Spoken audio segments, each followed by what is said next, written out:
welcome to Uncle Monster's Spooky Time Fright Hour.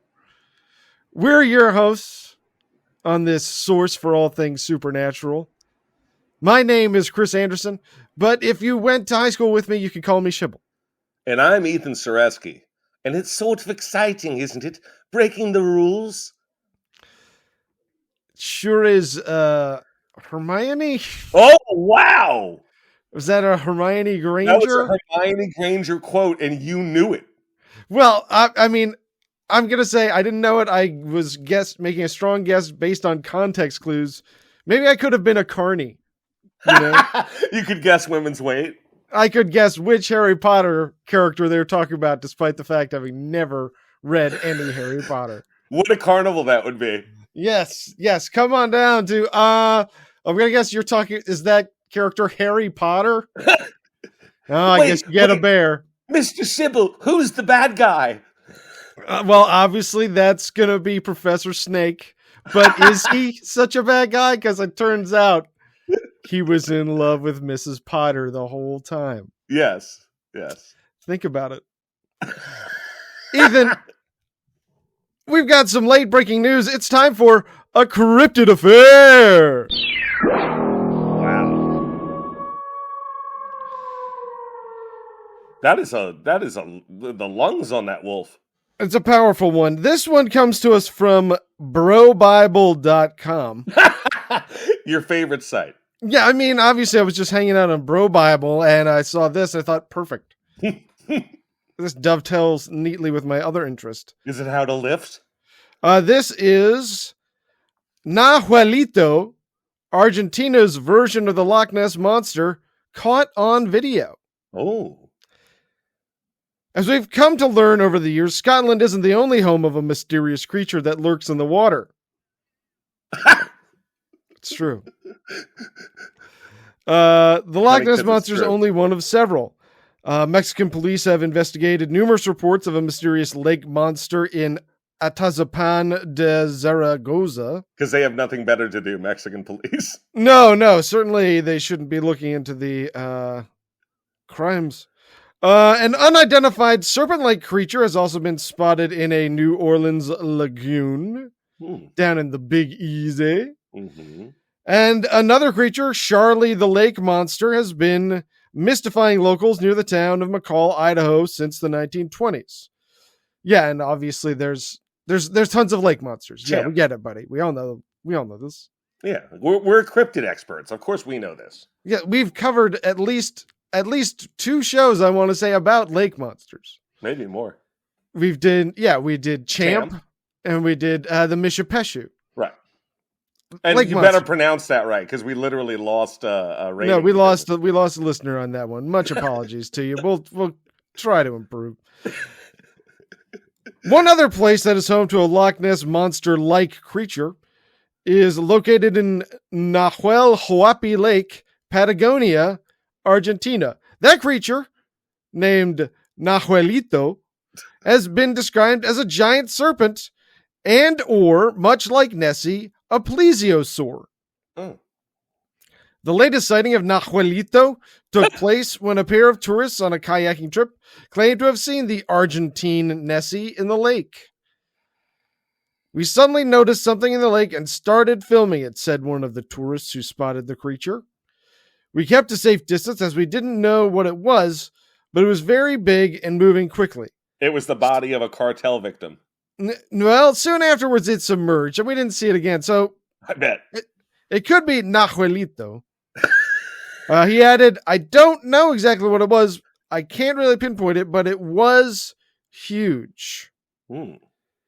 Nahuelito's origins are, like the creature itself, shrouded in mystery. Juan Relmucao of Atlas Obscura explained in 2023.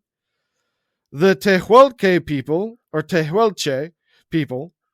who have lived in the Patagonia wilds for millennia, shared stories of a huge creature spotted swimming beneath the surface of Nahuel Huapi. Known as El Cuero to the Tehuelche, the monster was said to resemble a giant stingray with a sucker-like mouth that it used to eat its victims. This sounds dope, but we should have just You're basically getting a 2-for-1 episode. I was about to say, like, with the length of this report and the interesting nature of the monster, this is a twofer. Yeah, geez. Bro Bible, your source for in-depth reportage on the latest cryptid news. And on lifting, bro. And parents warned their children to stay away from the lakeshore or else El Cuero might drag them beneath the waves as a snack. First seen in 1880 by American gold miner Martin Sheffield, but not reported until 1922, has Nahuelito reemerged once again? Or is it merely the same creature that pops up now and then in Loch Ness? Because it actually exists in a parallel universe, allowing it to move through portals deep under the water. Is that your theory or theirs? That was the end of the article. Way to tie it up. Well, yeah, definitely leaving me with more questions than answers. But boy, Bro Bible, I am hooked. That's your latest cryptid affair. Now, what did you find out about lifting, bro? Not too much. Not as much as I should, but I'm more of a calisthenics guy. Yeah, I would like to get into either. Yeah. Well, you were doing 10 push-ups a day for a while. I'm still doing my push-ups. All right. Well, there you go. That's something, man. Yeah. As long as you're doing like literally anything, that's better than nothing. Yeah, I'm with you. So, Ethan, now that we're caught up on the latest news, let's get down to the business of the hour, the show, Uncle Monster's Spooky Time Fright Hour. Well, like all weeks on Uncle Monster's Spooky Time Fright Hour, one of us, me, Ethan, this week, has done extensive research on a ghost, ghoul, goblin, demon, or cryptid. And the other one of us, Chevy Nuts, has done very little relating to the show. Now, he's been doing what have you been doing other than the show this week? Let's see. I've been doing editing. I've been doing a good amount of posting. Not about the show. Working on video content. But other than that, not a lot. It takes up a lot of my free time. I've been going to work. Okay, but you haven't been studying what I picked for this week's topic, correct? No. I'm getting ready for next week. Oh, okay, excellent. God, I thought you were going to ruin things here. Because this week's cryptid is the Bell Witch. The Bell Witch. The Bell Witch. That's a fun name to say. It is. It sounds like a finger food. Well, I'm not quite sure what it is. I know you don't know. I'm the one who did the research. So, in fact, what I'd like to do now is I'd like to hear what you envisioned in your mind's eye when I say the Bell Witch. And to do that, you're going to have to enter your mind palace. Memories. Things that happened to you as a child. Things that you saw on television. A book that you read. Things that never happened. Enter your mind palace. Are you there? Yeah, I'm in there. Now say the name to me again. The Bell Witch. Well, obviously, the Bell Witch is you get the Bell Witch combo at the drive-thru, and you're gonna get 2 quesadillas with some thinly shaved turkey. Press them together. It's not on the menu. They go off menu for it. And then obviously you're gonna want to get with that your 16-ounce Baja Blast and some nacho fries. Is that the Bell Witch? That sounds absolutely delicious, but that is not this week's cryptid, a meal at Taco Bell. Too bad. It should have been brought to... God, that was the other sound effect I should have put on the sound for. Taco? The Taco Bell bell. Oh. Ah, what an idiot. No, I leaned to the other half. I went with this. Who is that, Salacious Crumb? That was a witch. Oh, okay. A witch, I see. Now, Shibble, you obviously know nothing about this Bell Witch from your mind palace. There's no files on it in there. No, it's a little moth flew out of the folder. Oh, that's kind of cute.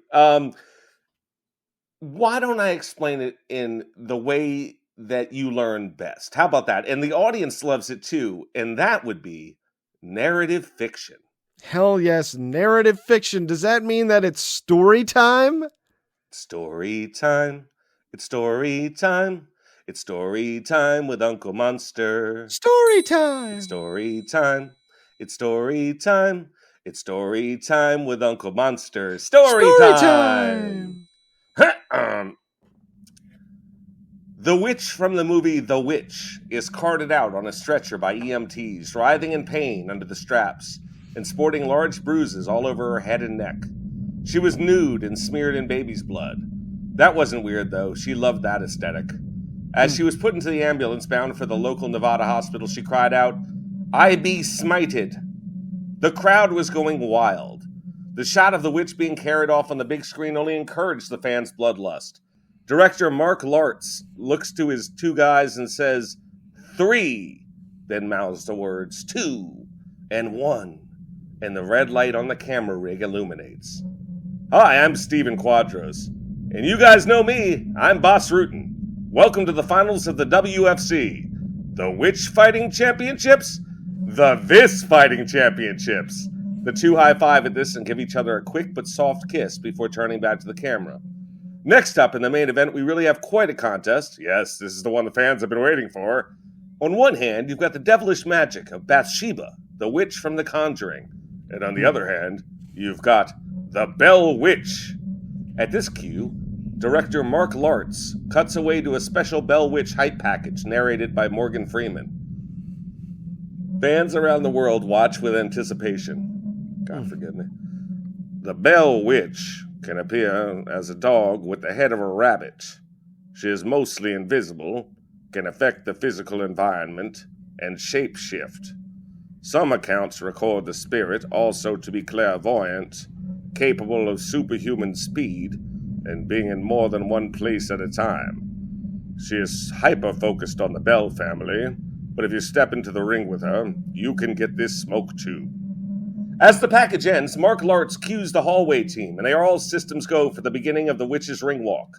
The lights in the arena go out all at the same time, eliciting excited oohs and ahs from the crowd. Immediately, from the huge arena speakers comes the voice of Tupac Amaru Shakur. It's not about East or West. It's about power and money, riders and punks. Which side are you on? A burst of bass signals the beginning of his arena classic Bomb First, My Second Reply. Just as he begins the first verse, the Bell Witch emerges with her team from the locker rooms. The arena absolutely explodes. Her rabbit's head chews some pet store gerbil food as she bounces athletically from one leg to the other on the way to the ring. It's a shame they couldn't get her rabbit food. Sometimes they don't have it at the pet store. You take what they You gotta make do, and it's a shame. She was hungry. Waiting for her in the ring, it's Bathsheba from The Conjuring, the only loss on her professional record. She had lost one jump scare fight in the amateurs to a then-prime Hansel and Gretel witch, but she had been inexperienced then and had learned from the setback. The referee checks her mouthguard, runs his hands over her arms, applies Vaseline to her face, and finally nods to the witch, and she obliges by tapping her cup to prove that she was wearing all of her safety gear, and she would need it. After Bruce Buffer finishes announcing the fighters and the ref, Mario Yamasaki, Bathsheba and the Bell Witch get final corner instructions and meet in the center of the pentagram for a brief conversation with the ref. Much to the announcer's interest, the two witches do not touch gloves. Yamasaki urges the Bell Witch to step back and then yells, "Jump scare fight!" as the first round begins. First, Bathsheba conjures the Bell Witch's father, who jumps out and grabs his daughter's ankle. When she looks down, he is screaming and on fire. Next, the Bell Witch makes a creepy broken doll fall to the ground behind Bathsheba. The doll is spooky, but as she turns back around from finding it, a large demon is staring at her.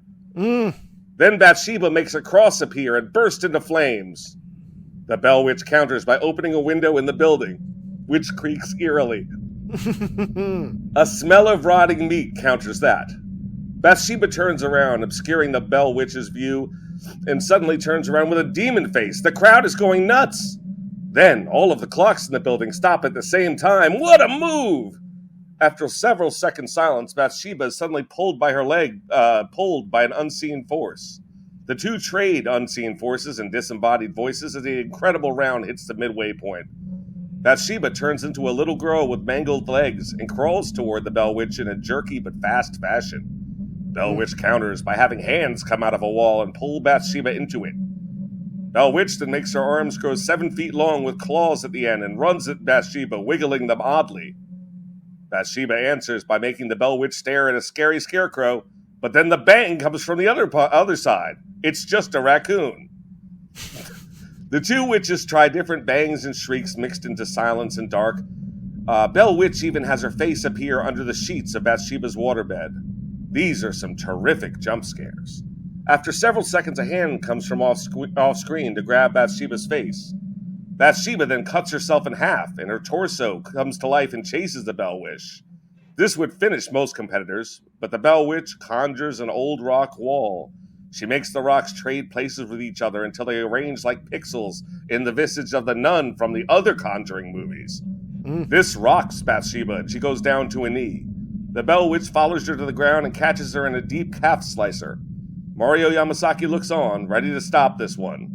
The Bell Witch adjusts to sink the submission in deeper, and to screams from announcers, fans, and even Mark Lartz, Bathsheba taps. The arena erupts. The ref pulls the Bell Witch away from Bathsheba, and her rabbit face is smiling, hugging her trainers.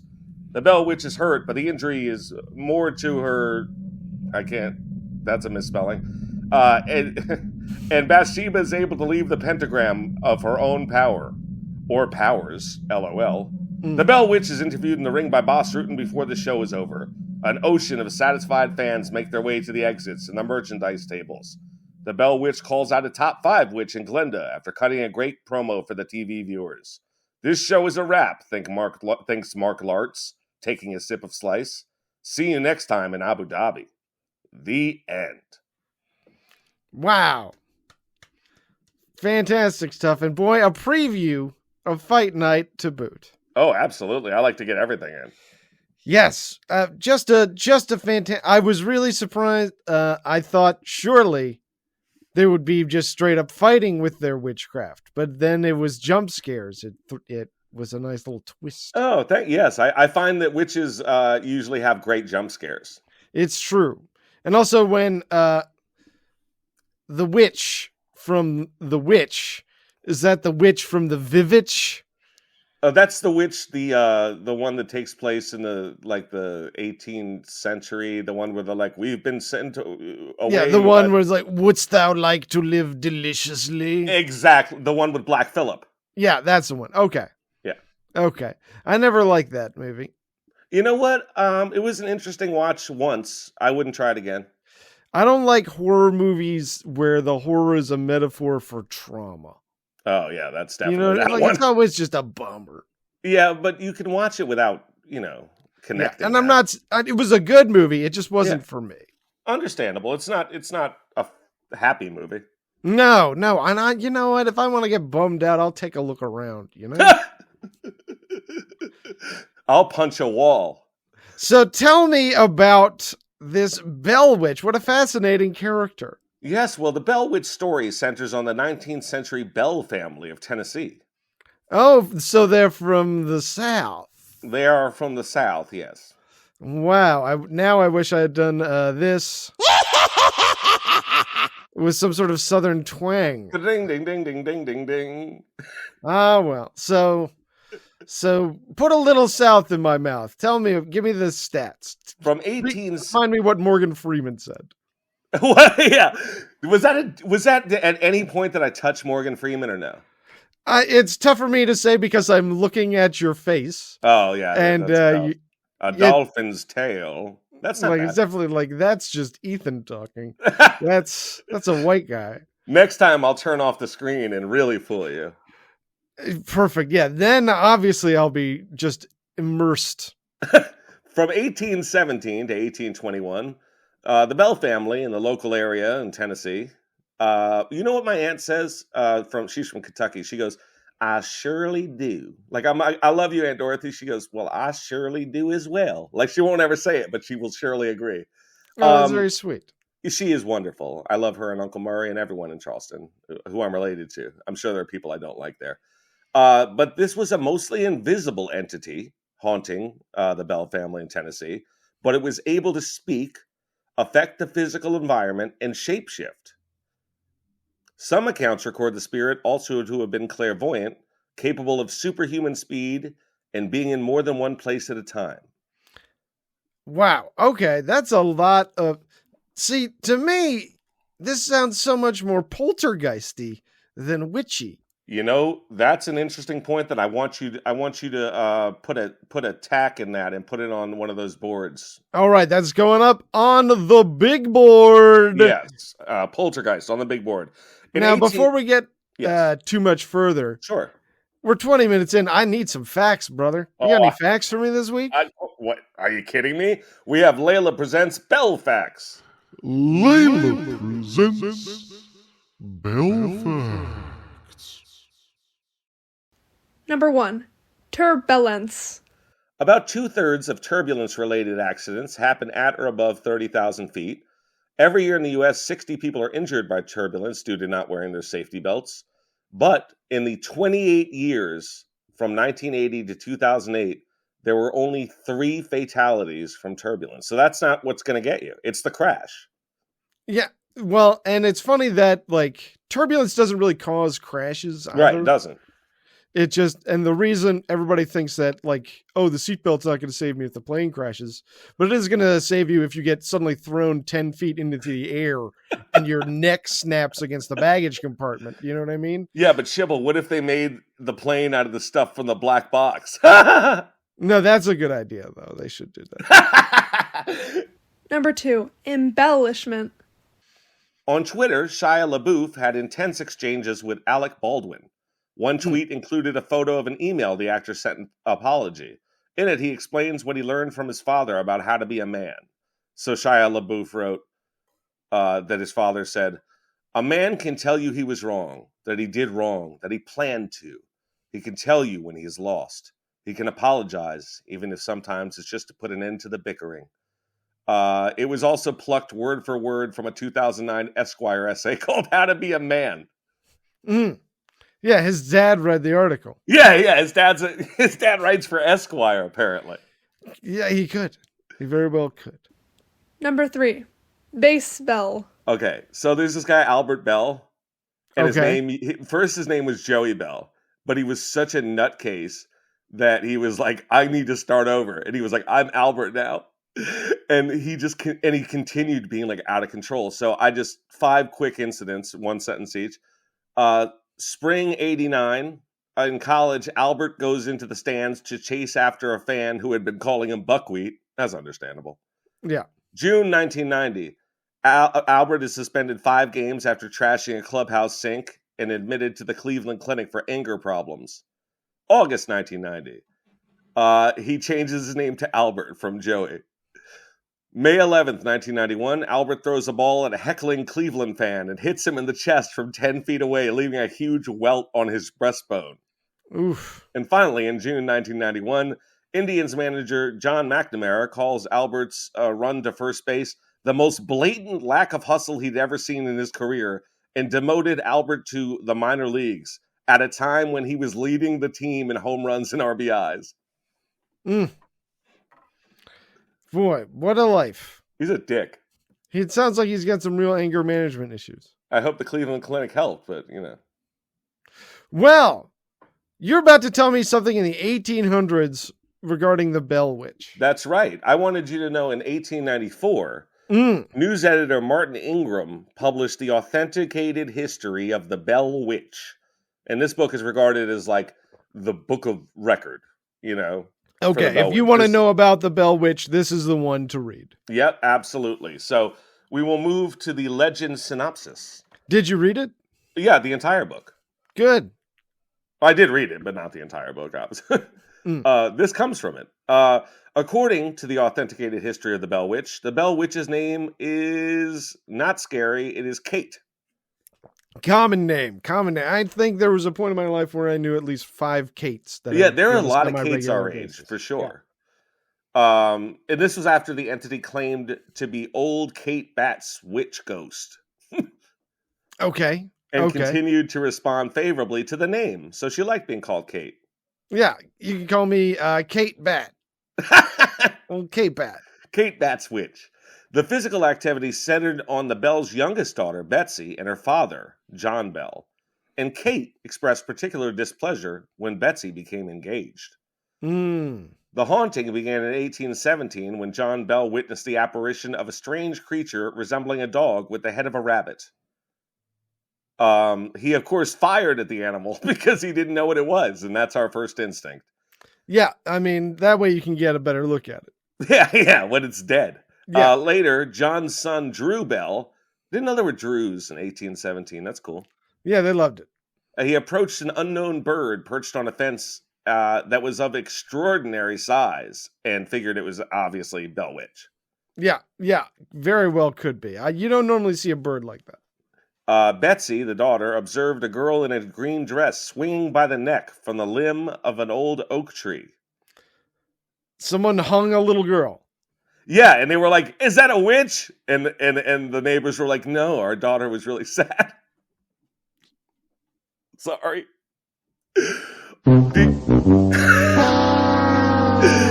Dean, a Bell family slave. They had slaves, the Bell family, so don't feel too bad. Reported I don't. No, I could care less about slave owners like the Bells. Reported being followed by a large black dog on evenings he visited his wife, which may have been unrelated. Yeah, but also, we've the classic black dog as a Right. symbol of death. The Shug, right? Yeah, like the black shug. Shug. Check out our episode about the black shug, a classic. We just lost another viewer when I said shuck. We're done. We're done. We only had the two. Activity moved to the Bell household with knocking heard along the doors and walls. The family heard sounds of gnawing on the beds, invisible dogs fighting, and chains being dragged along the floor. Mm. John Bell began experiencing paralysis in his mouth. The problem was he couldn't tell anybody about it. Oh, this is a witch. What, John? The phenomenon grew in intensity. Is that right, John? You've been witched? The phenomena grew in intensity as sheets were pulled from beds where the children slept. Soon the entity pulled hair and scratched the children, with particular emphasis on Betsy, who was slapped, pinched, and stuck with pins. Well, this is really reminding me very much of the classic horror film franchise, Paranormal Activity. A little bit, right? Have you seen this one? I caught it once. Yeah. Now, listeners, we are obviously continuing our coverage of the Paranormal Activity franchise over on the Patreon. You got to come check it out. Yeah, those are great movies. All 10s. I mean, there's certainly each one... merits our ranking. Each one is certainly scored on a scale from 1 to 10. The 10 being the upper limit. We'll see if anybody reaches that limit. The Bells turned to family friend James Johnston for help because James Johnston. Yeah, who else would you turn to? Yeah, seriously. What would you do seriously first if it was back then? Obviously, I'm going to start with a family friend because I like to keep, business in the family, Oh, that's I'm not going to go to some outsider. Yeah, it's an excellent point. Some of this could be embarrassing, Yeah, I don't want anybody coming over and finding out that I shot a dog with a rabbit for a head and that I'm getting stabbed by needles in my sleep by an invisible black dog. You know who would upset the most, though? Who's that? The neighbor's daughter. It's true. She wouldn't care for it. The apparition began to speak out loud and was asked, "Who are you? And what do you want?" And the voice answered feebly, "I am a spirit. I was once very happy, but have been disturbed." The spirit offered diverse explanations of why it had appeared, tying its origin to a disturbance of a Native American burial mound on the property, and sent Drew Bell on an unproductive search for buried treasure. That's funny. Got his ass. That's a good witch trick. She's like, guess what? There's like a ton of gold coins and no one knows about it. It's just 20 feet down. So start digging. And he's like, "Dean, come dig for me." Sorry. Digging a hole is so tiring. What did you say? Have you ever like tried to dig like a hole? It's like chopping down a tree. Like you can't do it by yourself. I dug some small holes for like little fence posts, and it's fucking exhausting. That's why farmers are strong as shit. It's true. And like especially out here where the soil is like almost all clay. Ugh. It's like super dense. Like the hole that I dug out, you could knock on the sides of it like it was the inside of a pot. Really? Yeah. That's fucked up. Jesus. Yeah. Were you tired after? I was super tired. That's why if we get a fence around the backyard, I'm just going to pay somebody else to do it. I'm not playing with that again. Yeah, seriously. You tried once. That's enough. The apparition, the Bell Witch, began to speak out loud and was I read that. With the emergence of full conversations, the spirit repeated word for word 2 sermons given 13 miles apart at the same time. Whoa. Holy shit. Not a coincidence. How could it have known about this? It loves sermons. The entity loves sermons. Got to get me some sermons at the same time. The entity was well acquainted with biblical text, so it was annoying, and appeared to enjoy religious arguments. As another amusement, the witch shared gossip about activities in other households. It spends part of its time as an annoying atheist. Yeah. Part of the time it's me. Deists. It wants to just debate. Where's your invisible sky wizard now? Also, the neighbors are cheating on each other. If you want truth, that's the truth. The entity was really taking a toll on the family, so family friend John Johnston devised a test, something no one outside his family would know, asking the entity what his step-grandmother in North Carolina would say to the slaves if she thought they did something wrong. The witch What would she say to the slaves when she thought they did something wrong? The witch replied with his grandmother's accent, "Hut tut, what has happened now?" Okay, that's not as bad as I was imagining. That's not the worst thing ever said to a slave, no.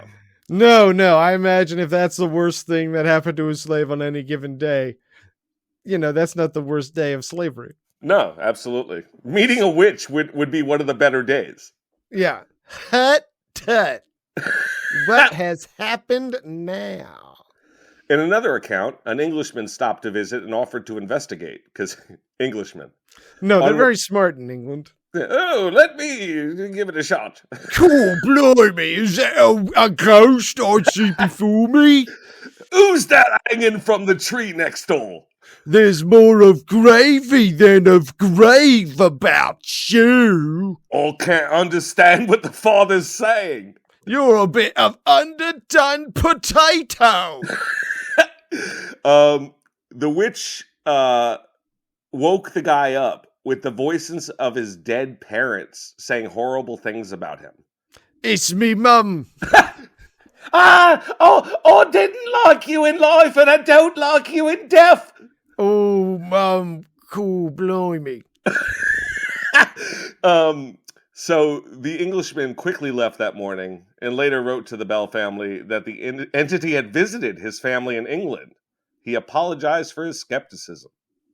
Wow, all the way to England, across the pond. A traveler. Boy, it really can move. At times, the spirit displayed a form of kindness, especially toward Lucy, John Bell's wife, the most, as in her words, in Kate the witch's words, the most perfect woman to walk the earth. Okay. Interesting. Okay, so we've already seen that it's gotten upset when the daughter gets married. Right. And it's engaged. over the moon in love with the wife. Right. Okay. Oh, it likes ladies. I'm gonna throw out the theory that this is a psychic manifestation of the father. Oh, that is dope. He's making this happen. That is my favorite theory. I that didn't occur to me.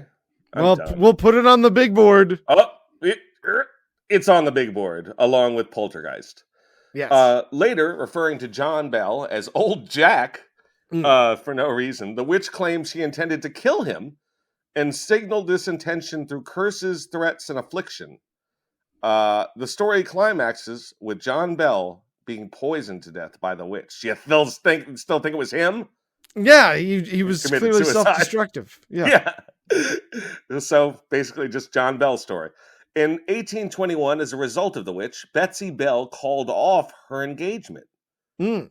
Subsequently, the entity told the family it was going to leave, and it finally did in 1821, only to return 7 years later in 1828. God, it's back. And this time, the family did not encourage or engage with Kate Batts's witch ghost, and the witch appeared to be upset and left again.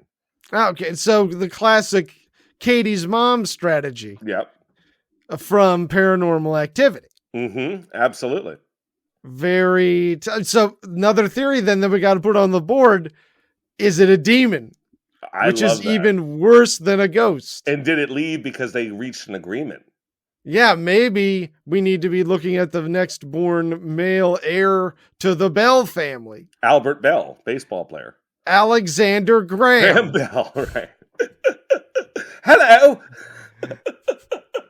Was he English? No, but he was answering a phone and we were doing English before. So it's in my head. Alexander, you've got to get out of that house. Well, it's too scary over in the States. Several accounts say that during his military career, Andrew Jackson, what a great man, was intrigued with the story, and his men were frightened away after traveling to investigate, which we will explore. In an independent oral tradition in Mississippi, the witch was the ghost of an unpleasant overseer John Bell murdered in North Carolina, much to John Bell's credit.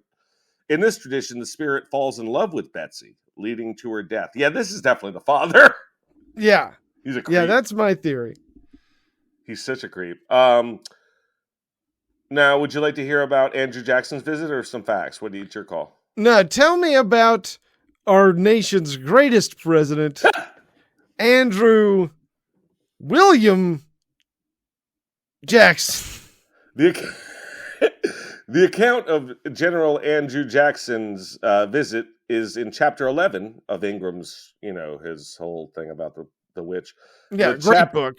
Yeah, whatever. The manuscript. The chapter is a letter from Thomas Yancey, an attorney in Clarksville, dated 1894.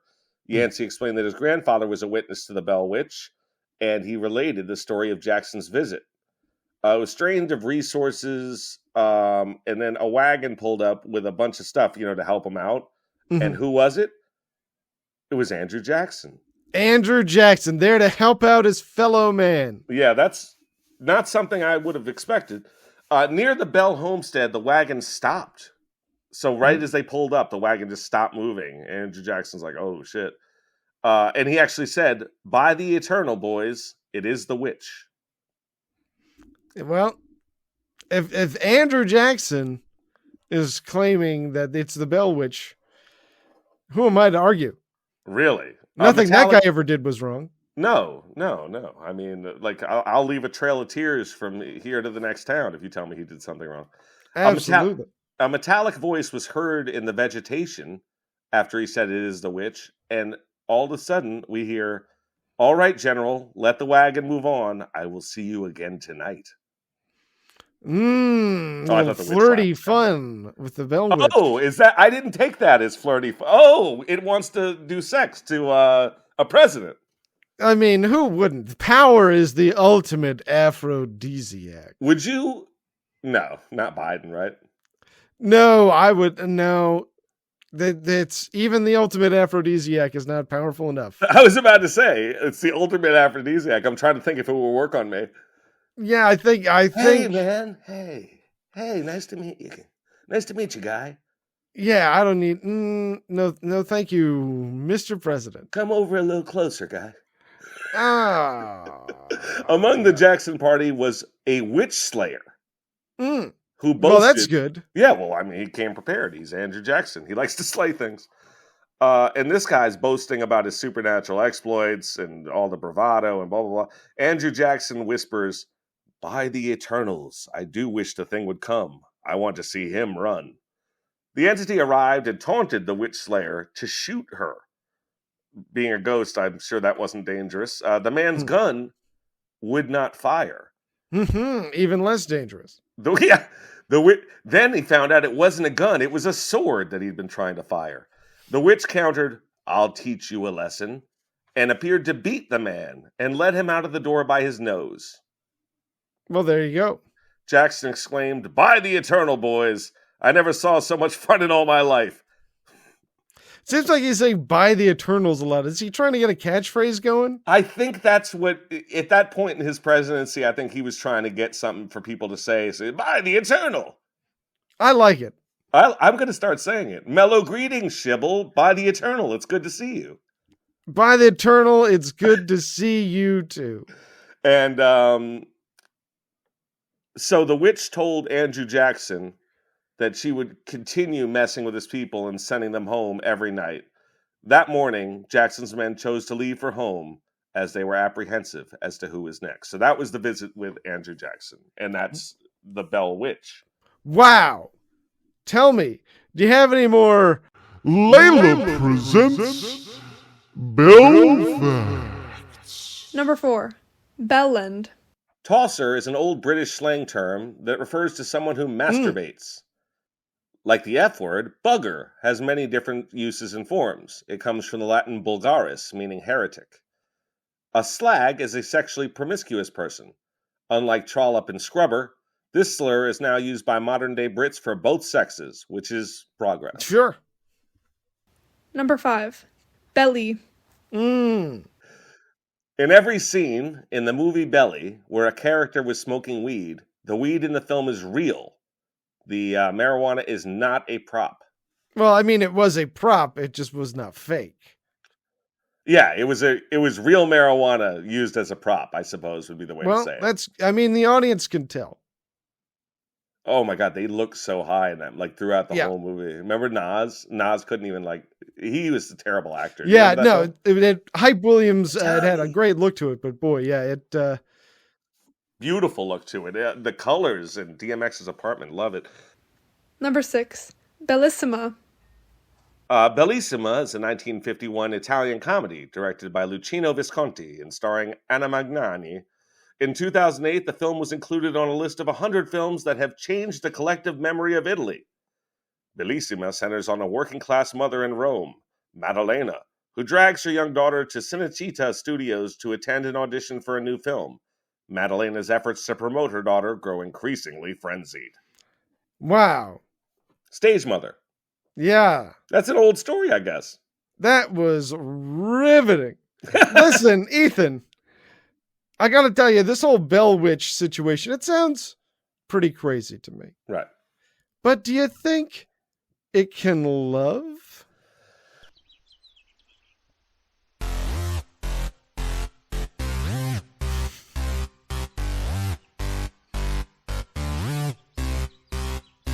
A werewolf ate my dad, but it's not so bad. It might sound crazy, but can it love? Can it give me a kiss? Can it hold my hand? Would it say I love you? Does it understand? Does it know that I've never felt this way before? There's a full moon tonight. It's so romantic, and this might sound crazy, but can it love?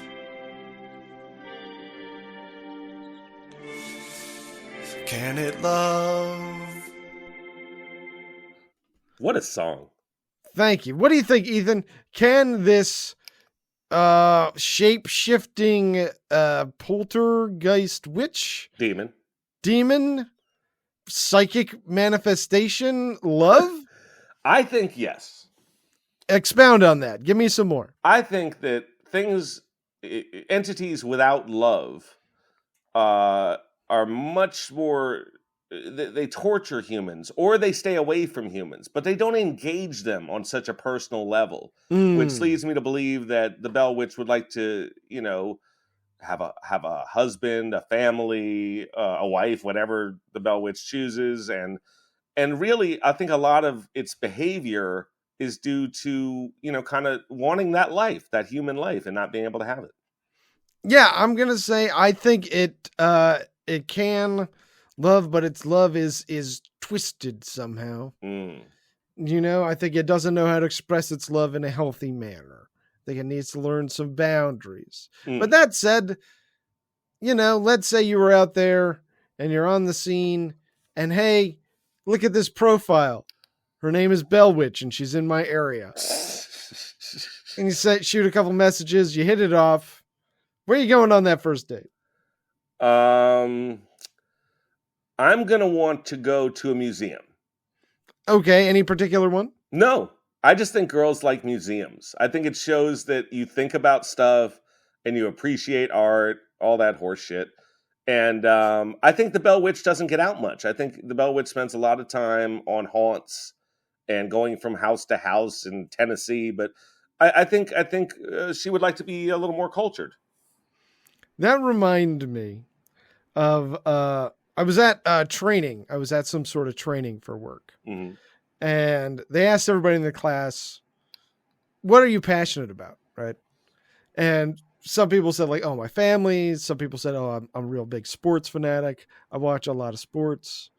And they got to me and I said, art. And everyone looked at me like I was a fucking serial killer.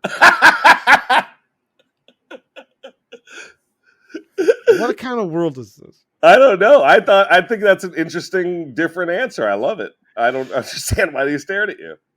Well, I will. What would have been weirder for you to say other than art? The one gal in there, she bred lizards, and she said she was passionate about her lizard breeding business. And they still looked at you when you said art? Yeah, when I said, I'd like art. And they're like, and the guy running it said, you mean like paintings and stuff? He wanted you to define art. Yeah, and it's like, well, I like a nice painting. I like movies. I like comic books, So my first date with the Bell Witch, I'd say let's go to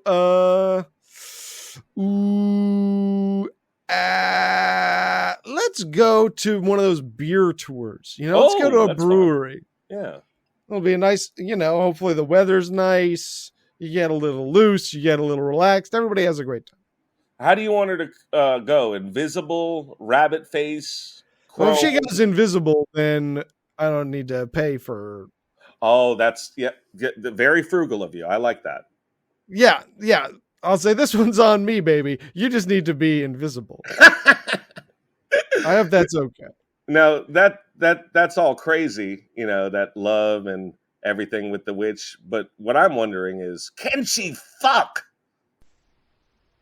That sounds crazy, but can you fuck? What do you think? I think so. It's something about it gave me kind of sexual vibes. I think the relationship with the wife and the daughter. Yeah. There's some sort of subconscious sexuality to that sort of level of interest. And also some projection of the wife onto the daughter and the daughter onto the wife. I think there's some confusion there. Yeah, it seems like there's a lot going on, and I think a lot of it goes back to fucking.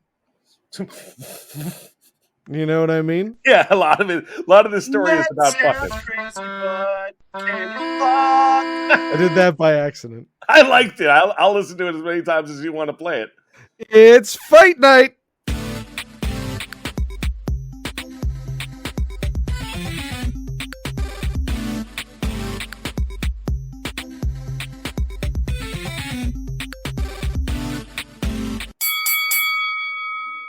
Fight.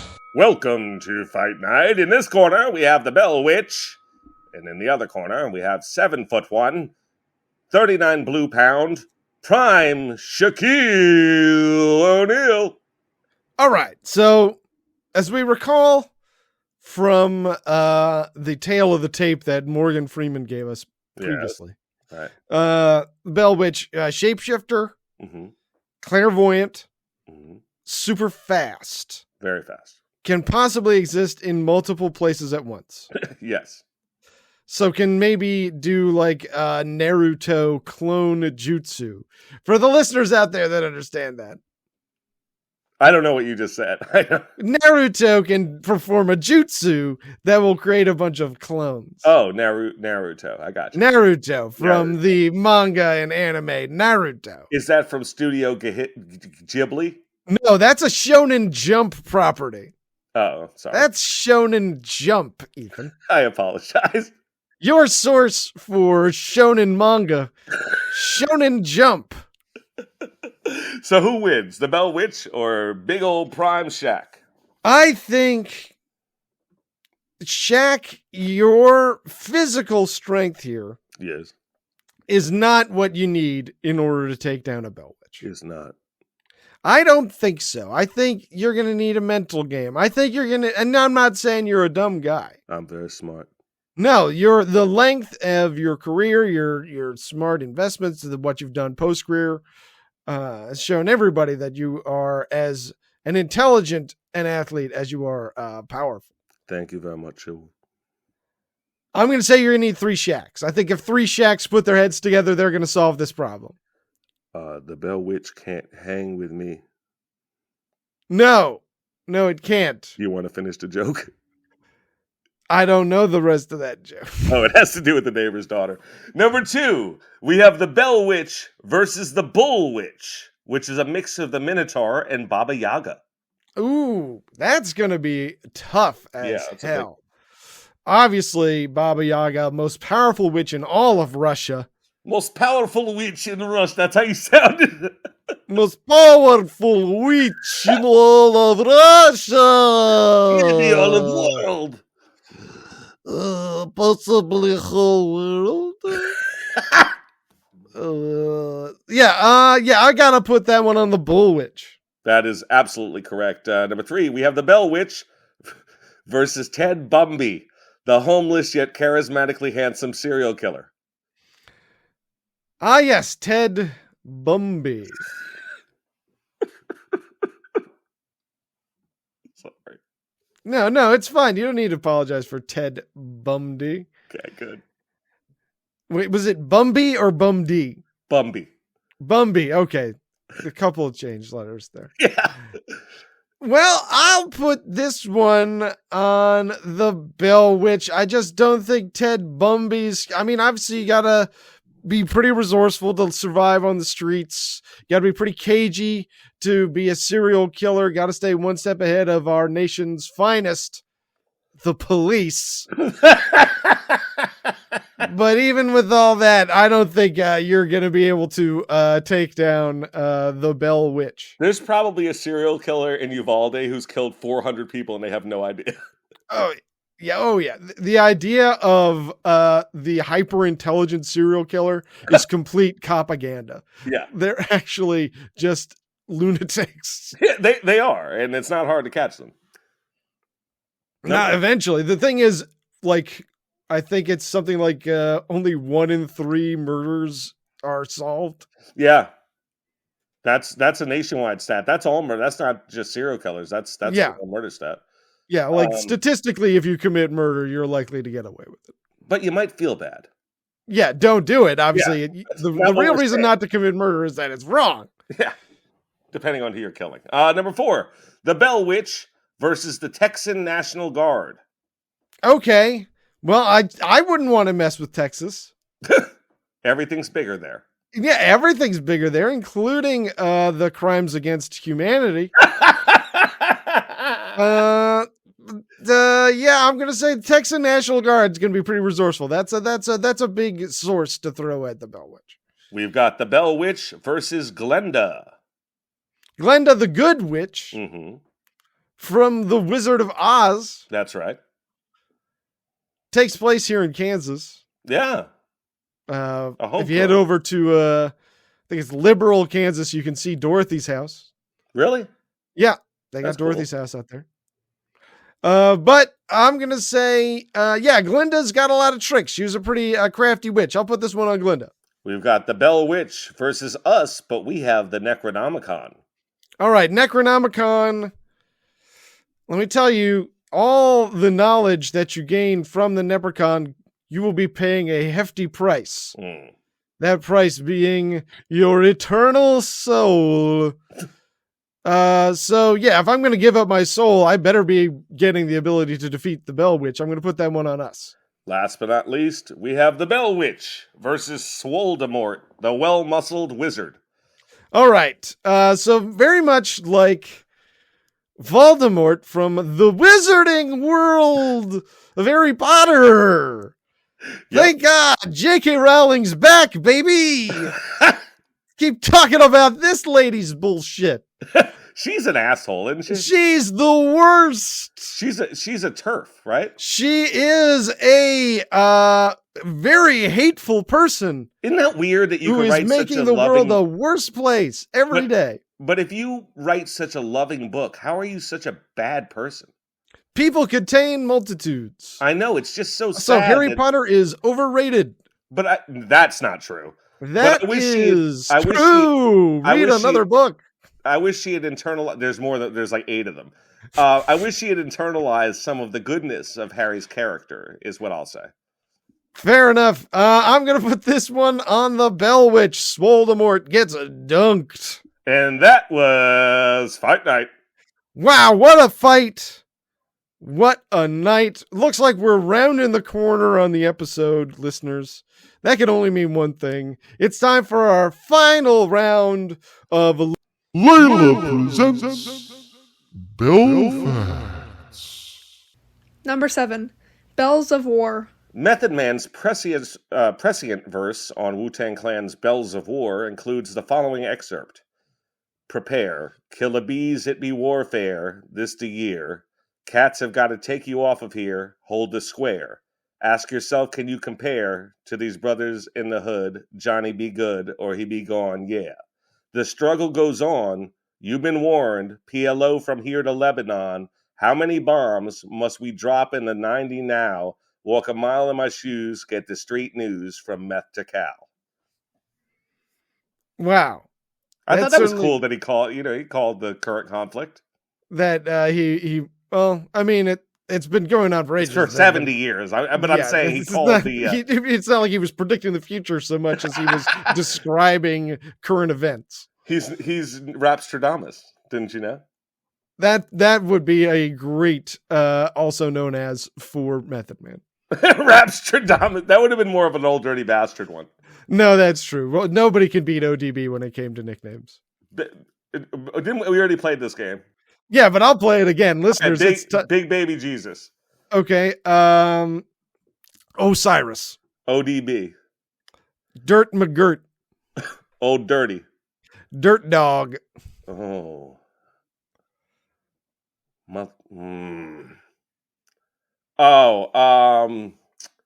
Osiris? I said Osiris. Oh. Okay, I'm out. All right, and I had still the Man of 1,000 Rainbows. My favorite.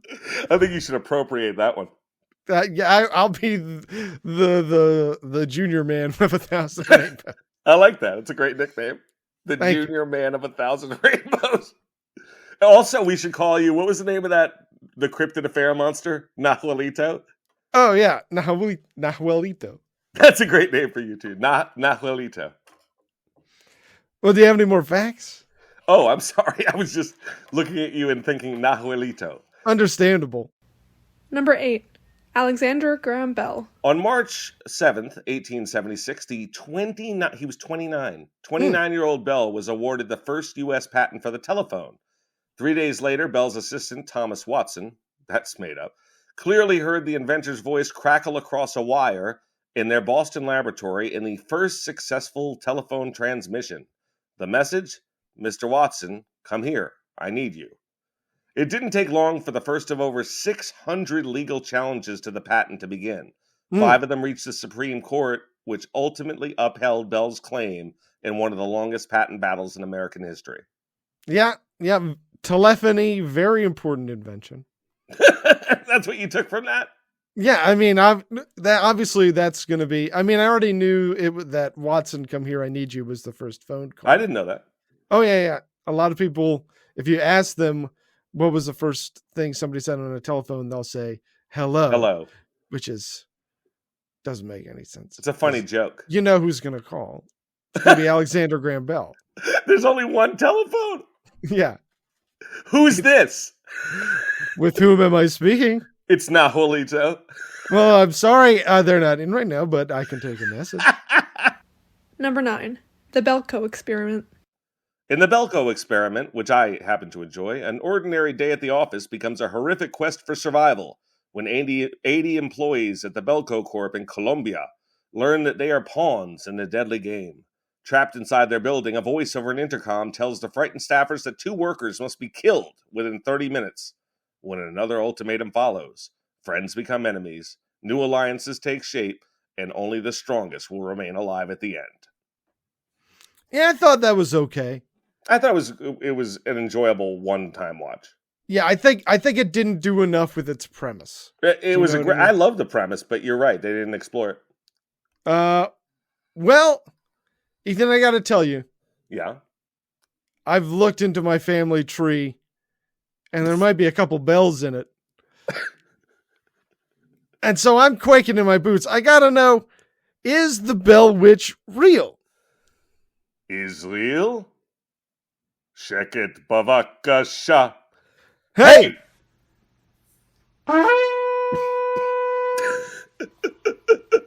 Okay, so Shibs, let's get into this. Skeptics regard, the big book by Ingram, The big book by Ingram. about the Bell Witch. Yeah. Yeah. The definitive book about the Bell Yeah, Witch. so unfortunately, the definitive book is a work of historical fiction or fraud.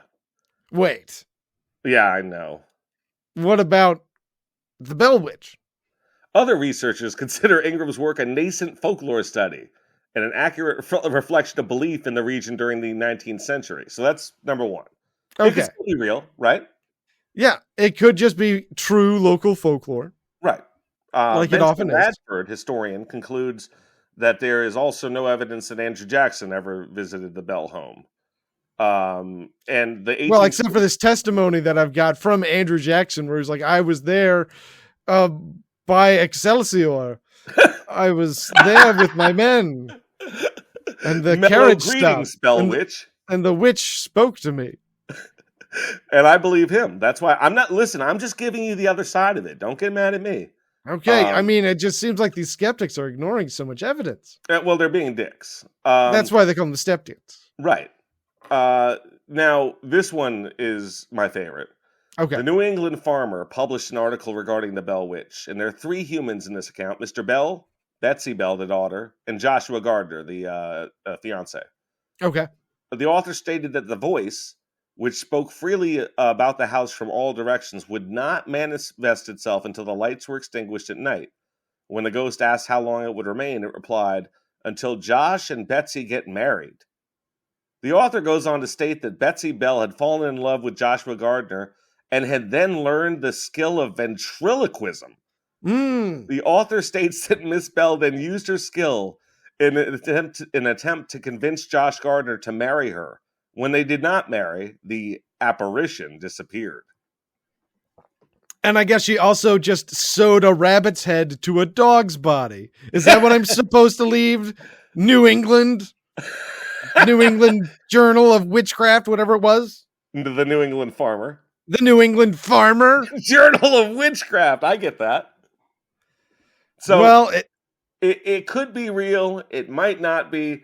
But if you ask me, I think that no one in that time period was funny enough to come up with the Bell Witch, like watching the neighbors fuck and then like gossiping about it. So I say is real. I'm going to say that it's pretty real. And I'm going to say, is that the red light from Uncle Monster? Hey, what's up, guys? Hey, Uncle Monster, how are you, man? I'm doing pretty good. How are you? I'm great, except for the fact that I have nothing to do until the next episode. Oh my goodness, you know what you should do? Tell me. You should watch a movie. Oh, which one? You know what movie you should watch? You should watch Batman Forever. It's a good one. Starring Val Kilmer and Tommy Lee Jones. And Nicole Kidman is Dr. Chase Meridian. Yep. Yep, also Nicole Kidman. So I should watch that movie? And Chris O'Donnell as Robin. That was a mistake. He was hot for a minute. And introducing Jim Carrey as Edward Nigma the Riddle Man. Okay, I'll definitely try and watch it, Uncle Monster. You don't need to convince me. You've got me. You already got me. Batman is a superhero that lives in Gotham City. Hey, brother! Is that Uncle Monster too? It's me, Dose! What's going on, Twofer? Do you have a movie recommendation for us? If you are an Iron Man or Tetsuo, you should check out the feature-length motion picture Wellraiser, the horror adaptation about poor baby Jessica. 3 thumbs up! But don't take my word for it, LeVar. Wellraiser. Eh? Remember when that baby fell down the well? Yes. Oh, I was in first grade. I thought it was funny back then. Well, there you have it, listeners. If you want to see some other stuff that we think is funny, why don't you check out our YouTube channel? Oh, it's awesome. You find us there at Uncle Monster Podcast. You can also, hey, have you considered this? Have you considered this? Have you considered writing us an email to unclemonsterpodcast@gmail.com to get on our new mailbag segment? You certainly can. And if you do, you will get your own custom bumper. What else we got going on? We got the Instagram. You can find us there at Uncle Monster 6. We got the Patreon where we got all those fun bonus episodes like we were talking about earlier. You can get that at Uncle Monster 6. You can also find us on Blue Sky at unclemonster.bsky.social. And you can also, on whatever app you're listening to us on right now, you can give us a like or a subscribe or a 5 stars or a heart or a comment. Some sort of positive engagement. It really always means the world to us. It's not about the stats. It's really about our feelings. It's really just to make me feel better about myself. So, yeah, please do. And in the meantime, and make sure you tune in for next week's episode when we're going to have a special guest. Ethan, tell us about the guest. Oh, we have 80 coming on from Slashers Pod. I thought it was pronounced Aid. They were saying it Aid on the show. I'm calling her 8, just like 80, like Shibby. Oh, okay, like a nickname. Yeah, I maybe I shouldn't do that. I don't know. Well, we'll be having Aid on, and we'll be talking about All Colored Sam, the Sandown Clown. You don't want to miss it. But in the meantime, until then, don't get spooked.